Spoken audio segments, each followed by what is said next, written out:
How you guys doing? Hi, Javi. Hi, North Carolina. Joseph and Joseph. How you guys doing? Um, Roar the Tiger. All right. Um, Good to see everybody. I think if this afternoon is going to be anything like this morning, we've got a lot to cover. So, in fact, we may even have more. Hi, Watch Cardinal. Erathacus. I'm driving. I'm excited to hear about the project. Okay, be careful. Hi, New Perspec, Andrew, Thomas, Tourbillon. How you doing? Tourbillon, very good. Okay. Well, listen. Now, remember last week. Hi, Mark. Did you finally look at your watch without the stickers? Uh, um.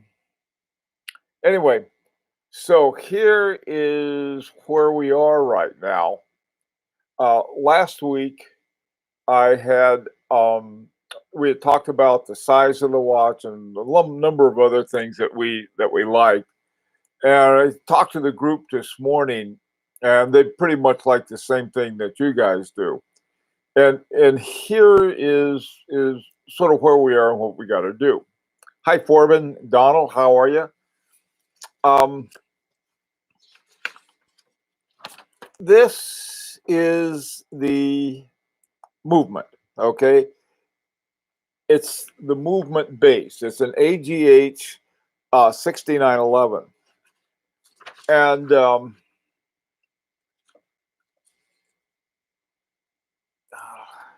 hi, Donald, Raj. Um, so now let me sort of walk you through where we are on this. Uh, what we what we had talked about was having a very simple watch with one of their an Agonor base to it, and this is the base. And in order to keep it nice and simple, we just wanted time only. Okay. Now, this one is time only, and it's 3 hertz. It's not 2.5 hertz, but 3 hertz is pretty good. And so, talking to Nicholas Vitoret, what he asked me to do, and I think we're pretty near where we are, where I need to be on this, is saying, look, tell us what exactly you guys want, and we'll go from there. Now, hi Lee, how you guys doing? Paul, hi Paul. Dominic, hey Dominic. Warren, how are you? So essentially, uh, we started talking about different possibilities, and one of the ones was something like this one right here. This is by Charles Forsham. Okay, and this would be this watch with a small seconds down here. And the problem was that if you look at this, I think this is how we look at it. Um, Let me see. Yeah. Okay. So this is 12 o'clock. So we're not going to be able to put anything up there. And then down here, it at 6 o'clock is where the balance is. And so it's going to either have to be over here at 9 o'clock or between 7 and 8. Now, um, on my FP Journe, it's right here between 7 and 8. I have it upside down, so it's sort of hard to see.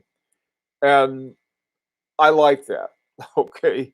Not because I don't have any choice, but rather 9 o'clock, that's, that's not anything too interesting. We can't do it at 6 o'clock, and we can't do it at 3 o'clock because that's where the crown and stem and Achilles works go. So we have to have some place and it sort of comes down to either 9 or between the 7 and 8.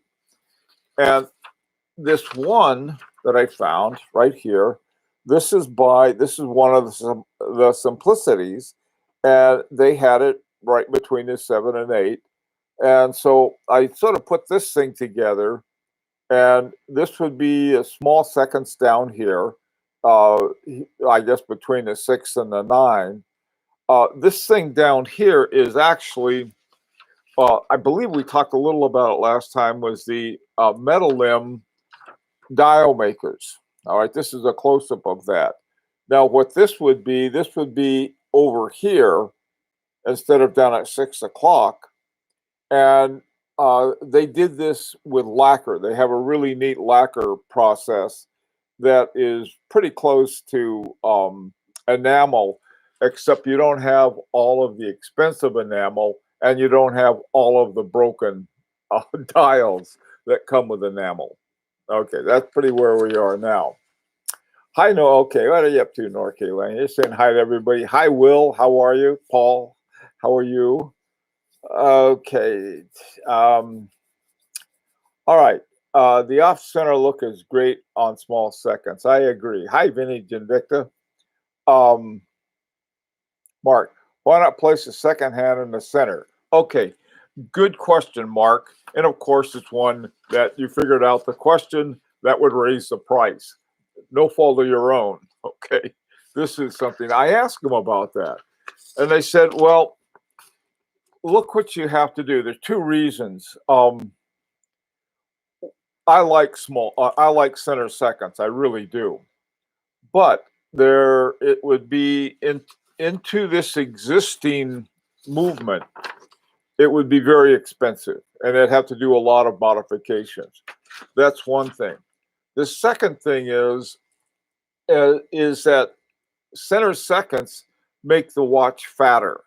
There's no two ways about that. It always does. And so I think when we look at all of these other ones uh, that we have, they're all using small seconds. And I always, why don't you use center seconds? And a lot of watches do, but in using uh, center seconds, you run into more problems in terms of making a watch.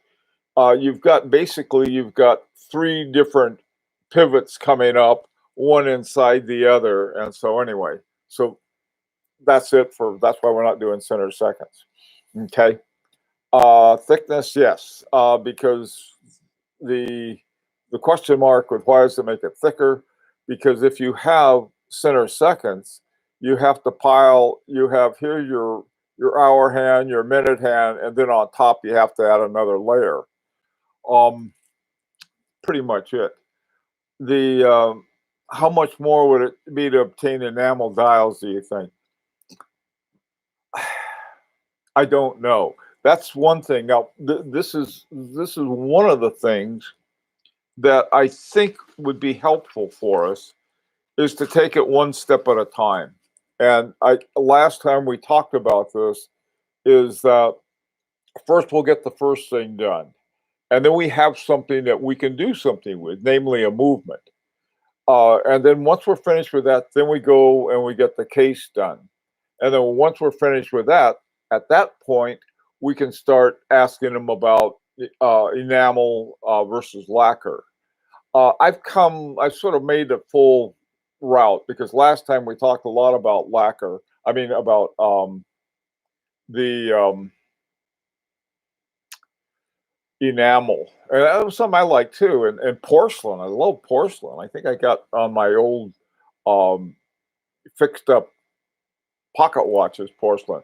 But I think enamel, if it's done in really a quality way, is something we'd really like to have, I think. So we'll talk about that. Okay, Forbin, what's up? Have you ruled out off the shelf dial? I'm guessing this location of the second hand will dictate a newly designed and made dial. Just thinking this through.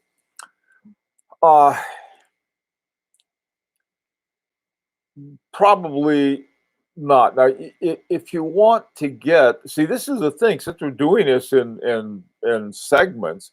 At the segment when we get the dial, you can say, look, I got my own ideas about dial. I'll get one of those little discs. I have one in here, little brass disc, and I can do all kinds of stuff with it. And I got my handy Dremel drill, and I'll put the hole in where the offset small seconds go. So that, I mean, you can do that. That's always an option. But I think if we're going to have this movement, then we're going to have this movement. Now, if you want to get another movement, that's fine. One of the other options would be, and not one I want to take, maybe later on another watch, but another option would be to get the UWD, which is a great movement by Marco Lang. So, who apparently they were just bought some big percentage of it by Dr. Somebody or other, and he also bought Stowa. Okay, a little bit of news there. Okay, Lee, what do you have there? I like the 7 locations would fit the bill plus more slime watch. Okay. Seconds at 7 o'clock or 5 o'clock look the best. I agree with that. Here's the problem is that, let me see, right here. Okay, here, imagine this. This is 3 o'clock. And this would be 5 o'clock. 12 o'clock's up here. All right, 12 o'clock's up here where you have your escapement and your balance. So that's sort of out. And this is already done. Now, one of the reasons that this isn't going to cost a fortune is that this is an off-the-shelf movement that they can then do something to add the small seconds. Yeah, there's a possibility, I suppose, if you don't want small seconds, you could simply do it without small seconds and just have time only. So, I mean, time only without the small second. I rarely use seconds for anything. I really don't. Even for setting, I don't use it. So it's not a big deal with me, but a lot of people really like it because they say, well, how can you tell if it's running? Easy, you take off your watch. That was another thing. We're going to have a exhibition back to it. Okay, hey Junior, how you doing? Hi Helmet, how are you? Rick, hey Rick. Okie doke. So where are we doing? The small seconds location. Yeah. Can we sneak in a contrasting color or tint? Yeah, we can do all of that. Yeah. Here's what I think would be a good idea. We got a lot of time between now, between getting the movement squared away and the dial. I mean, we got plenty of time for that. I think, though, that we would need to say, look, this is where we'd like the small seconds, so that in here they could get it set up, and so there'll be some kind of post here that they'll have it. There was another thing I liked too, and this was in the that Forsham watch. I like the big subdial here.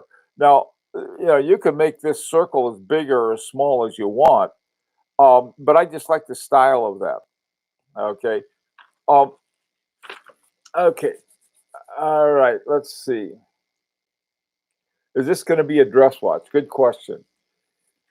In a way, yes. I mean, the whole concept of dress watches isn't quite what it used to be. All right. Especially if you're retired like I am. I don't go any place that's too dressy. And if I did, um, it's sort of like, let's call it an executive suite watch, Mark. So it'd be a really nice watch that you could wear it to work, but also you could wear it to something more formal. Okay. That's sort of the idea behind it. How does that sound? Okay, let's see. Getting consistent design elements will be near impossible. You're right, Rick. So we're sort of massaging it right now. What I'm going to do next week, though, we did decide on the 39 millimeters that we're going to go with for the case, and that's not going to be a problem because they can make this a little bigger, and it would be fine with 39 millimeters. And then simply adding a small second, we can't add it to 6 o'clock because of the this stuff down here. I think that's right. Yeah. And we can't add it to 12 o'clock. And so this is pretty much the area that we have that they can add it to. And you can see the wheel train is in here. So we'll put it up there. And then the other thing too, I was thinking, here a couple, these are both simplicity designs and they're totally opposite of each other. And this right here that we had talked about, this is Metalim. Now, Metalim is, they make dials. And so, you know, that's something, probably what we ought to do is that once we get to that point is say, hey guys, we'd like you to make the dials for our watches. Would you give us some different ideas? We want, you know, we're sort of thinking along these lines. Now, from what everybody said, is that pretty much everyone would like to have Arabic numbers instead of Roman numerals. That's fine with me too. I've got, in fact, I would sort of prefer them. But you know, if they come about and say, look, you know, this thing looks really good with Roman numerals, like something like this, we may want to rethink it. So I mean, so like I said, if we take this in 3 stages, and at the end of each stage, we have something concrete that we can then do anything we want to with, or you can say, look, I'm going to go off on my own, and I got a cousin who's in the case making business, and I'm going to go have him take care of it. That's fine too. That's why we can do this as a module. Also financially, rather than having to put the whole bunch down all at once. And we did have a ceiling we agreed on at 7,500. Now we might be able to come in under that, which I would dearly love, but the reality of it is that the big expense is going to be the movement, and then after that, the dial and the case. Even though we're going to some really top outfits, isn't going to be anywhere near as much as the movement. Okay, Hans, I should partake in some green tea, cleansing my kidneys. What are you guys talking about? Okay, what is the size of the movement? I know you said 39 millimeter watch. I prefer at least 40 millimeters, but the movement size may play a factor. Good point, Donald. Yeah, what 39 came out of sort of it's not a bad compromise. I'll put it that way. There are a lot of people who prefer something smaller on their wrist, like even a 36 or 37, and then there are people like 40, 41 millimeters, somewhere in there. And so the sort of 39 was a good size that you could have more people with smaller wrists, and also but have enough so somebody with a larger wrist that it would be good for. So that's pretty much where we are on that. Okay, what to do? He doesn't. Hans, my perfect cousin. What are you guys? Hey, Rancher, how you doing? Um, okay. Hey, Lee, could you switch out a power reserve for the small second? You know, somebody asked that this morning.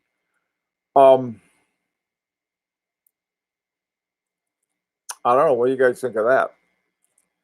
We all need to compromise on certain individual wants. This will never take flight. Rick is right. Rick is absolutely right.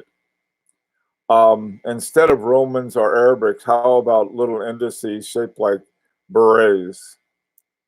Yeah. Okay. Airtoad, let's see, is 7,500 you speak of just for the movement? No, that's for the whole enchilada.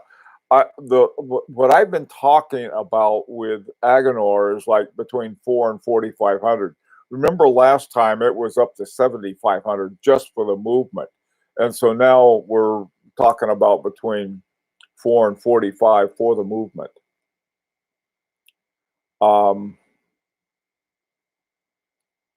Okay, let's see. If the movement cost about the same, why not go with the UWD instead? That you can do that. I mean, this is, uh, there's the reason. Basically, this is something I really like Marco Lang and the stuff he does. And maybe this is part me because I have one of his watches. The Frederick 2 is one, but I tell you something by Agonor, which just to me is something very special about it. But this is the other thing too. There's nothing that says, hey, maybe at another time we can do this again and use the UWD. Why not? Dominic, even a power reserve window. Okay. Hi, Geezer. How you doing? Hi, DevOps. Movement 4 to 4,500. That's the idea. Yeah. Here's the thing that they also said, and we got to be aware of this. They said it depends on how many people are, will go ahead and do this. And so what I'm going to do is that I'm going to send them in the specs, which are pretty simple, really. Is that we just want a small second added to the AGH 6911. Now, see, the thing of it is that once they change this, we have a unique bespoke movement, and that to me is extremely cool. Neat thing to have. Metalim makes 400,000 dials a year. Will they be interested in smaller runs? Can AGH suggest someone? Good point. Excellent point. Yeah, Metalim. Well, I don't think we're comparable, but how many simplicities did Philippe do for me? He didn't make very many, and they did it for him. And so we can sort of, here's a route, okay, coming to Metalim, Agonor, Butenlander, and Kalin. Okay, so they're not coming out of like some some Rudy Poo thing with just a bunch of some Myota that fell off the workbench. We got some pretty nice stuff we're going in with. Okay, what was it like speaking with Hans? Hans? You guys are off on something else there. Hey, Tim, I just bought a Lane watch. Those are nice. Let's see. Okay. How about Marco from? Okay, Tim. Let's see. Donald, what about finishing of the movement? Good question, Donald. The finishing. This is something that once we get an estimate on what our souped up 6911 is going to cost us, then they'll say, look, here are the different levels of finishing, and one level will cost one thing, one will cost another, and so forth. I'm sort of looking at a good middle level, something that looks like the kind of finishing you see on the Simplicity is, that's really something, but that's not, I mean, that's going to take time and a lot of money. On the other hand, a good finishing that, you don't have a bunch of shards and, stuff sticking out. You have a sort of a range here. And so what we've got to do is that, after they come back and we can say, okay, this is how much this kind of finishing is going to cost, and they'll have a range, and then we can decide then when we have something concrete to deal with. Um, Hi, Bara. How are you? Uh, Diop's World. I'm struggling to choose dials. I'm good with small seconds at 7. Therefore, case is an interesting topic. Yes. Um, the the way the steps I think we're going to have to go in is that once we get the movement done, um, I talked to the guy at Root and Landon and Kalen. I think Kalen goes way back as case makers. They made a lot of them over. I mean, historically they have, and then uh, Kerry Root and Landon got involved with them. I think maybe possibly for helping out with the design. Of course, he's well known too, and also too, if you look at the cases that are on Kerry Root and Lonnon's watches, they have a lot like this with the teardrop lugs at the top and so forth. So we can talk about that, and they have a lot of different options on that for you. Let's see. If Metalim makes so many dials per annum, then let's see what they have already designed. Good point, Roger. That's a very good idea. Joseph, let me see. Okay, you're asking Tim a question. Looking very Toulouse track. Jesus Christ. Anyway, okay. Now, some other news. One thing that I had said this morning I was going to set up, and I did. We need a Facebook page where we can sort of share ideas and stuff. And this is why I put a bunch of different ones here. This one, Rancher showed me, and I really liked. It's called the Tuxedo, and this was sort of a cool looking one, very Art Deco. This one is a little more formal, but I'm not crazy about the fonts.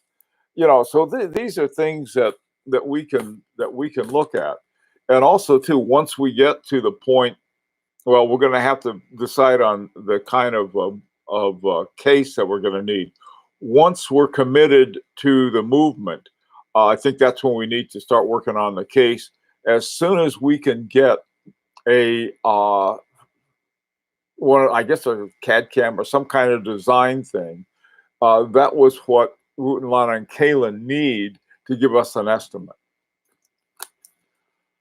Hi, New Perspec. How are you? Can you recommend any good German watch case makers? Yes, and I can't remember their name because I've got to contact them for a case. Um, I can't remember their name. I've got to contact them. I've got it written down somewhere. I tell you what, they're easy to find. Just Google German watch case makers, and they'll come up. One of the problems, whenever you put case in, you get pictures of a bunch of boxes for watches. So put a watchmaker's case. That helps. Steinhardt. Okay. Um, okay. Okay. Let's see. Okay. What did Rancher find? He found something. Um, Okie doke. Tourbillon, what about branding on the dial? What is your thinking? Okay, let's talk about this for just a second. This right here is, here. This is what Philippe Dufour has. This is the only thing on his watch is simply the name of the dial maker. He didn't put his name there or anything. And here's something that I do feel strongly about. I think we ought to do. I will start whining and complaining about watch companies that don't tell us their stuff. I mean, what is in your watch? Now, if we're going to put together a watch with a Agenor movement, what are we going to do? Put the ranchers movement? That I don't think so. We would have, just to me, on the movement, they could put they have their own code for that. They could put something like, I'd love to see this AGH 6911 here, where they would normally put the name of the company that hired them to make it. But to me, it makes a lot more sense that we would have on the plates of the movement the name of the movement maker, and then on the case, Wooten, Lannon, and Kalin, and then the same way that Philippe Dufour did, just let them have the name, put the name of the dial, and so what you can see, the person, the user, like us, they can see everything. Okay, no branding. No, that sounds pretty good to me. It would. I'm totally down with it. Okay. Now here is what I started to say, I think. Yeah. Okay, I set up a web page, a Facebook page for us, and it's called Pure Horology. Simple name, because that's what we're involved in. There's no marketing, there's no advertising, there's no sales staff, there's no overpriced box. There's just pure horology. So that's the name of the site. And I sent out a couple invitations, just a couple, to see if it works. But so if you go to, you log into your Facebook, and then you put in Pure Horology Facebook page, that should put you there. And as soon as you're there, you'll get, you're welcome to go. You'll get a, yeah, I don't know what they call it. And you say, I want to join this. Well, okay, you can join it. But if you're really, this is, I'm hoping that, as much as possible, we can follow through with this. Because if we don't, then, no one will have anything. I think Rick's point that, we can't agree on every little thing, but we can sort of massage it in the right direction.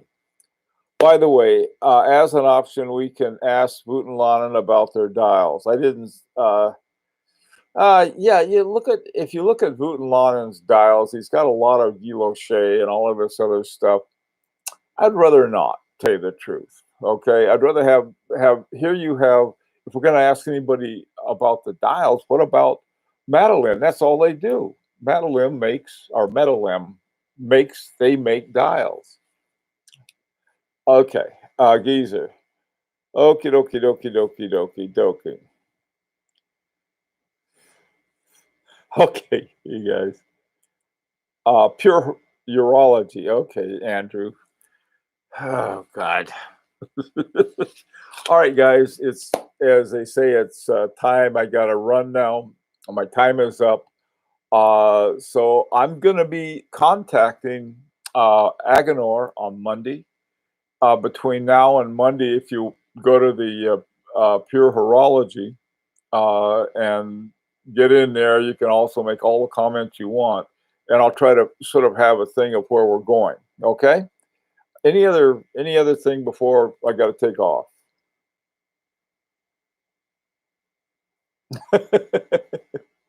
Okay. All right, guys. We'll see you. Thank you all for taking your time and coming.